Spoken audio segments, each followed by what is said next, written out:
Are you? और सब बढ़िया। आज गुरु पूर्णिमा है और गुरु के बारे में आप सभी जानते हैं, गुरु की रिस्पेक्ट करनी चाहिए। इसके बारे में बड़ा ही अच्छा सा श्लोक है एक जो कबीरदास जी ने कहा था, गुरु गोविंद दो खड़े काके लागू पाए, बलिहारी गुरु आपने गोविंद दियो बताए।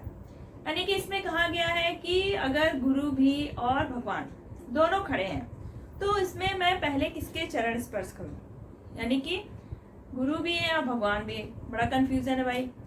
तो गुरु जी को यहाँ पर ज्यादा ऊपर स्थान दिया गया है भगवान से भी, क्योंकि जब हम इस दुनिया में आए थे, हमें ज्ञान की नॉलेज नहीं थी, तब हमें गुरु ने ही ये बताया कि भगवान कौन है, उनके बारे में बताया।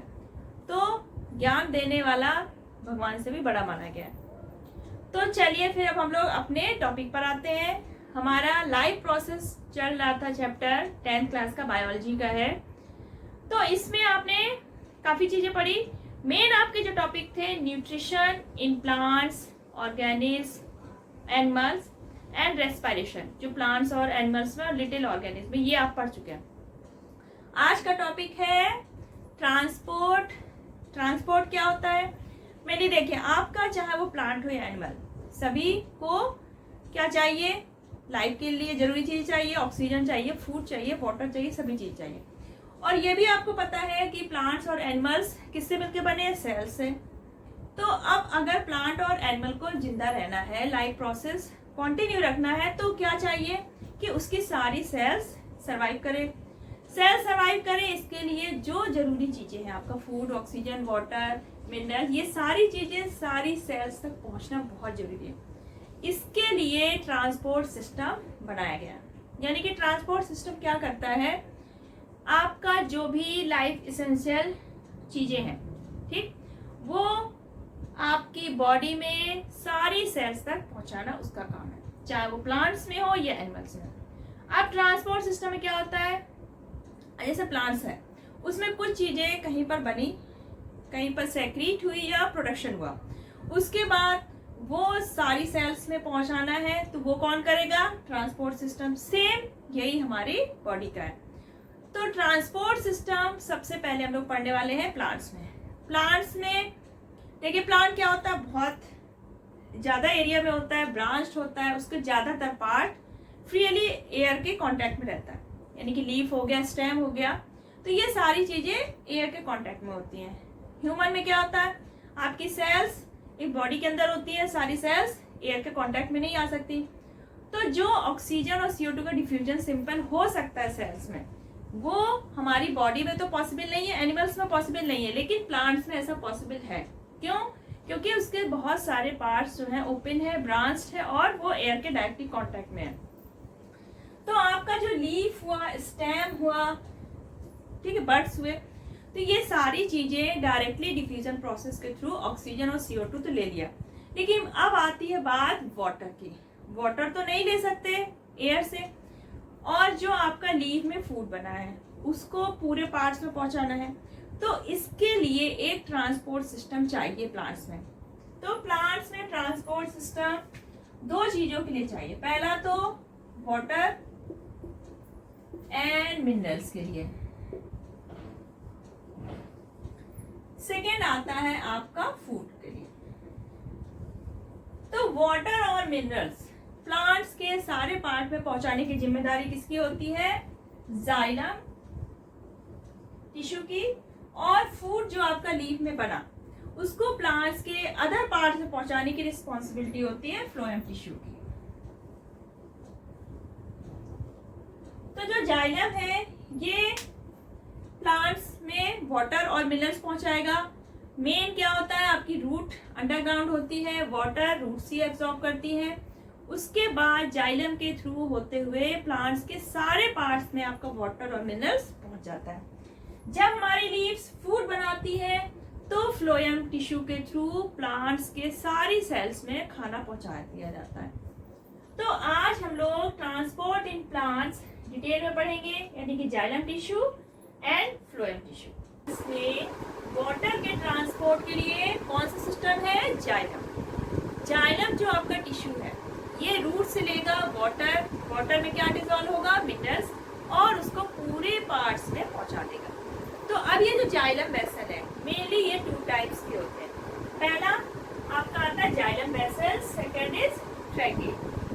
दोनों ही जाइलम वेसल्स और ट्रैकीड्स ये कैसे होते हैं, नॉन लिविंग है और कंडक्टिंग टिश्यू, कंडक्टिंग क्योंकि ये वाटर को कंडक्ट करते हैं। तो दोनों ही नॉन लिविंग है, कंडक्टिंग टिश्यू, और इनकी वॉल कैसी होती है, दोनों की थिक वॉल। तो सबसे पहले हम लोग क्या समझेंगे, जाइलम वेसल्स। जाइलम वेसल आपका ये लॉन्ग होलो ट्यूबलाइक स्ट्रक्चर होती है जो कि पूरे प्लांट्स में थ्रू द प्लांट्स रन करती है, यानी कि एक ट्यूब मान लीजिए जो कि पूरे प्लांट्स में फैली हुई है। अब जो ये जाइलम की वेसल है, ये देखिए होलो ट्यूबलाइक स्ट्रक्चर है, मेनली ये बना किससे है, सेलुलोज और लिग्निन से। किससे बनता है, सेलुलोज एंड लिग्निन।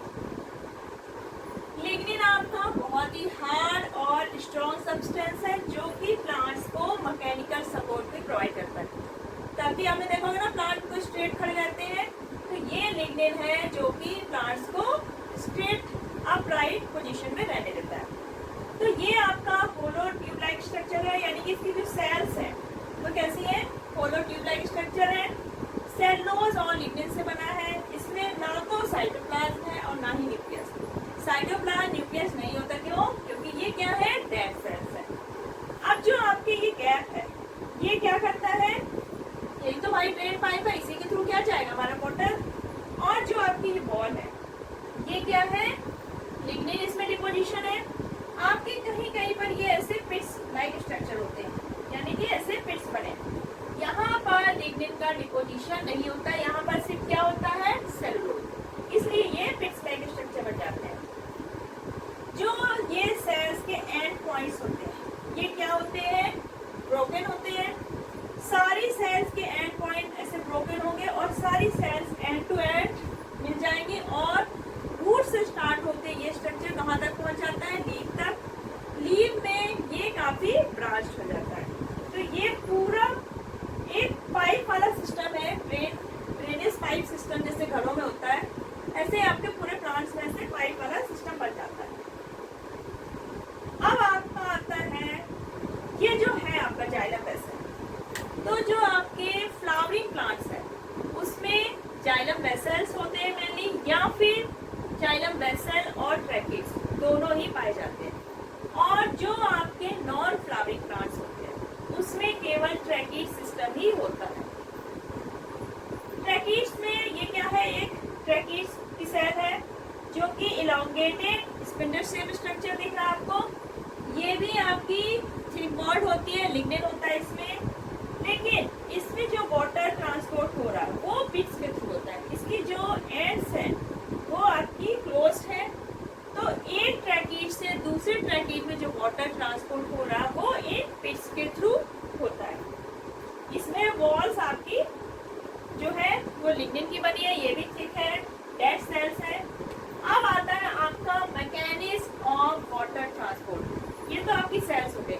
अब आप मैकेनिज्म के थ्रू ये हम समझेंगे कि वाटर रूट से कैसे एब्सॉर्ब हुआ, कैसे जाइलम में पहुंचा, जाइलम जो आपकी रूट्स में जाइलम है, उसके बाद जो स्टेम्स में जाइलम है, देन लीव्स में।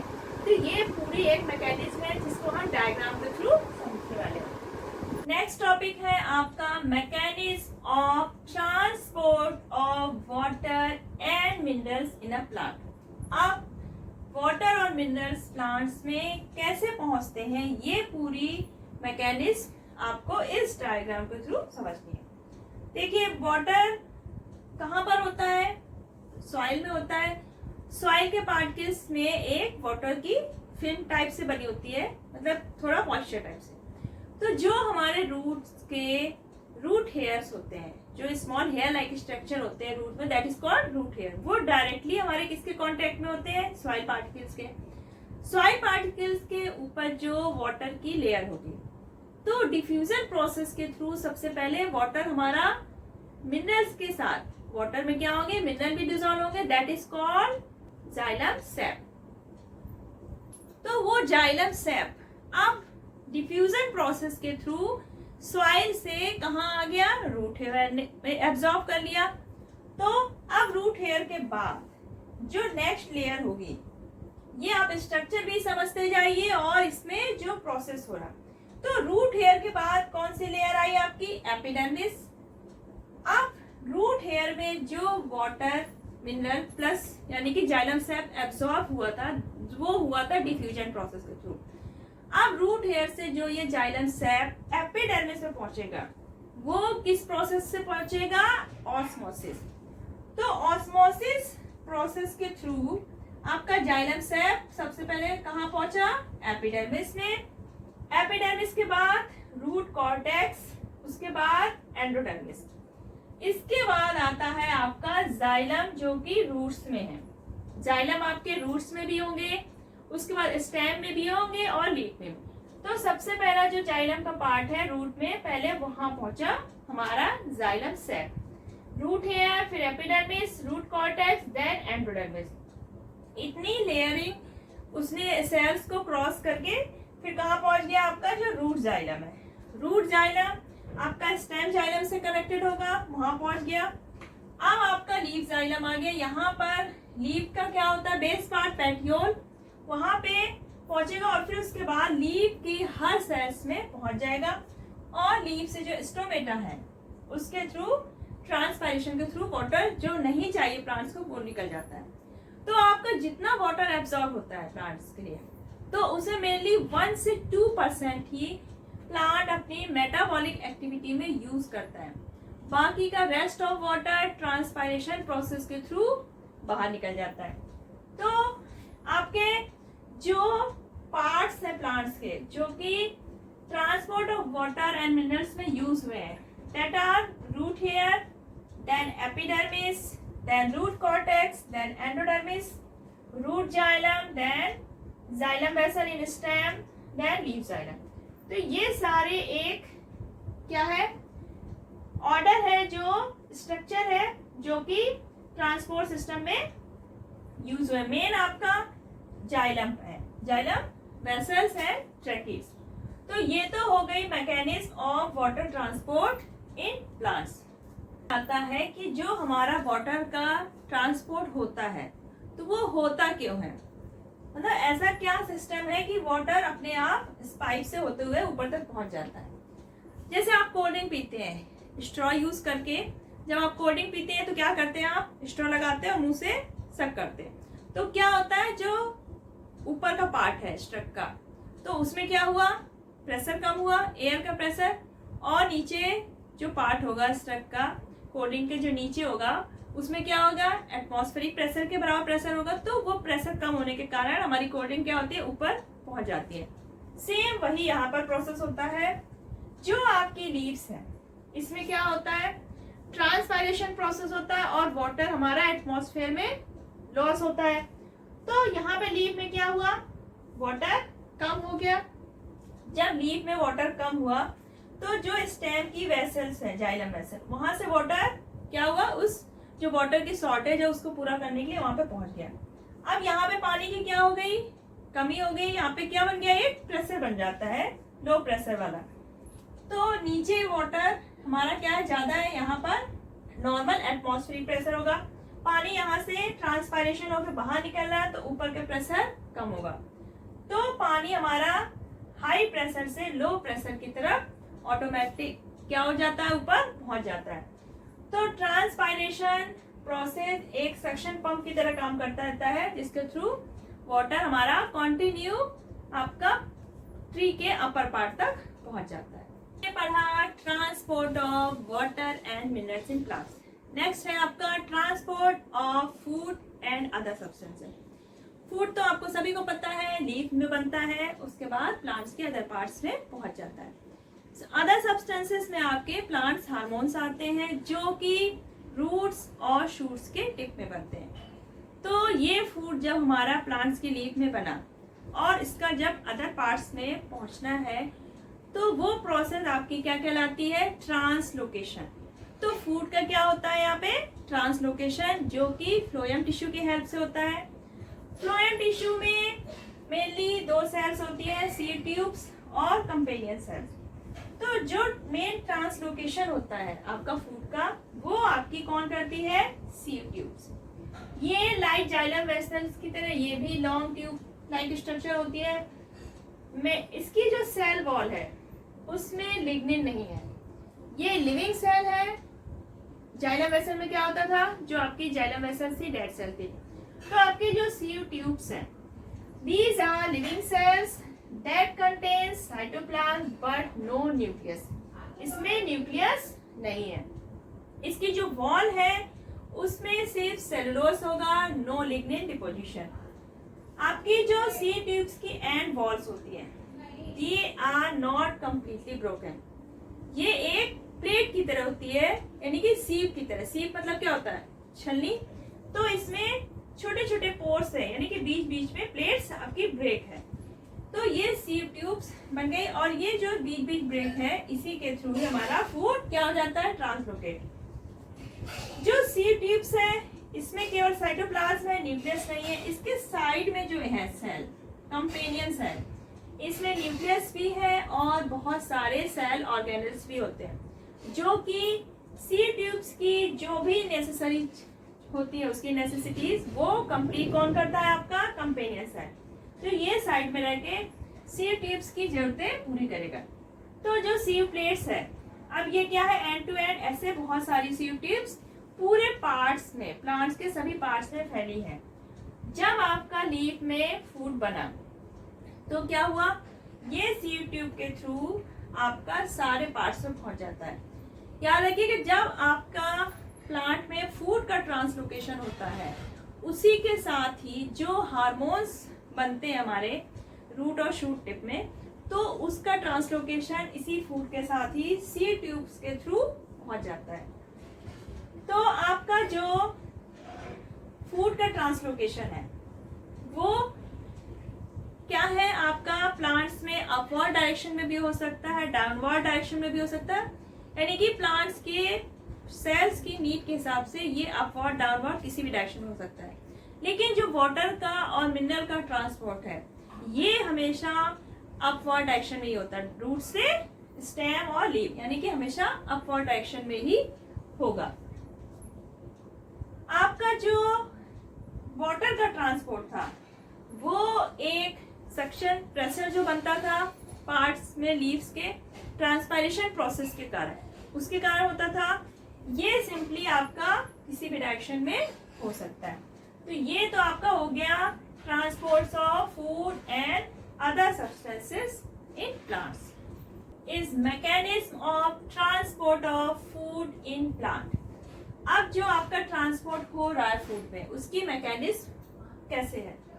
तो जो हमारा फूड बना लीफ में, अब वो जो सीव ट्यूब्स हैं उसी के थ्रू जाना है। तो सीव ट्यूब में क्या होगा, आपका फूड जो बना है, शुगर बना है लीफ में, वो क्या होगा, लोड होगा by using ATP. Energy use करेगा एटीपी से। एनर्जी यूज करने के बाद ही सीव ट्यूब्स क्या होंगी, लोड होंगी फूड से, यानी ये एंडोथर्मिक रिएक्शन है, इसमें एनर्जी चाहिए। ठीक, तो सी ट्यूब्स हमारी लोड हो गई विद शुगर या फूड जो बना है लीफ में। अब ऑस्मोसिस प्रोसेस के थ्रू वाटर एंटर्स करेगा इन सी ट्यूब्स में। सी ट्यूब्स पहले आपकी शुगर से लोड हुई by using energy. Osmosis process के थ्रू वाटर सी ट्यूब्स में एंटर करेगा। इससे क्या होगा, प्रेशर राइज हो जाएगा, क्योंकि वाटर भी हो गया और आपका फूड भी हो गया। अब प्रेशर यहाँ पर हाई प्रेशर है। अब ये फूड ट्रांसलोकेट होगा प्लांट्स के उन पार्ट्स में जहां पर प्रेशर लो है या फिर उसकी फूड की जरूरत है। जैसे आपका स्प्रिंग सीजन्स में फ्लावरिंग, ब्लॉसमिंग ज्यादा प्रोसेस होती है, तो आपका फूड रूट या स्टेम में कहीं भी स्टोर है तो वो बड्स में पहुंच जाता है। तो as a need of the plant the translocation of food take place. तो आज आपने पूरा transport of water and minerals and food plants में पूरा आपने देख लिया। आई थिंक आपको इसमें कोई प्रॉब्लम नहीं हुई होगी। अगर हुई है बाई चांस किसी को, तो नो प्रॉब्लम, आप इसको कमेंट सेक्शन बॉक्स पे लिखिए। Next topic will be the transport in humans, जो कि काफी कॉम्प्लिकेटेड भी है और कॉम्प्लेक्स है। इसमें आपका हार्ट और ब्लड कैपिलरीज, आर्टरीज, वेन्स, ये सभी आएंगे। तो तब तक अपना ख्याल रखिएगा। Bye bye.